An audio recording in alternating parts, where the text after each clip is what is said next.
Hello friends, வணக்கம். நாம் Chettinad cotton sari, வாழைப்பட்டு sari, வாயில் காட்டன் சாரீ, இது இல்லாமல் சுங்குடி காட்டன் சாரீ, இதெல்லாம் நாம் ஹோல்சேலில் சேல்ஸ் பண்ணிகிட்ருக்கோம்.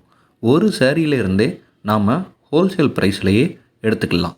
நம்மளோட வாட்ஸ்அப் நம்பரும் வாட்ஸ்அப் குரூப் லிங்க்கும் டிஸ்கிரிப்ஷனில் போட்டிருக்கோம். நீங்கள் வாட்ஸ்அப் குரூப் லிங்க்கை கிளிக் பண்ணி நம்ம வாட்ஸ்அப் குரூப்புக்குள்ளே ஜாயின் பண்ணிக்கோங்க. டெய்லி வாட்ஸ்அப் குரூப்பில் பார்த்திங்கன்னா புது புது கலெக்ஷன்லாம் அப்டேட் பண்ணிகிட்ருப்போம். நீங்கள் அந்த கலெக்ஷனில் உங்களுக்கு பிடிச்ச சாரியை எடுத்துக்கலாம். நன்றி, வணக்கம்.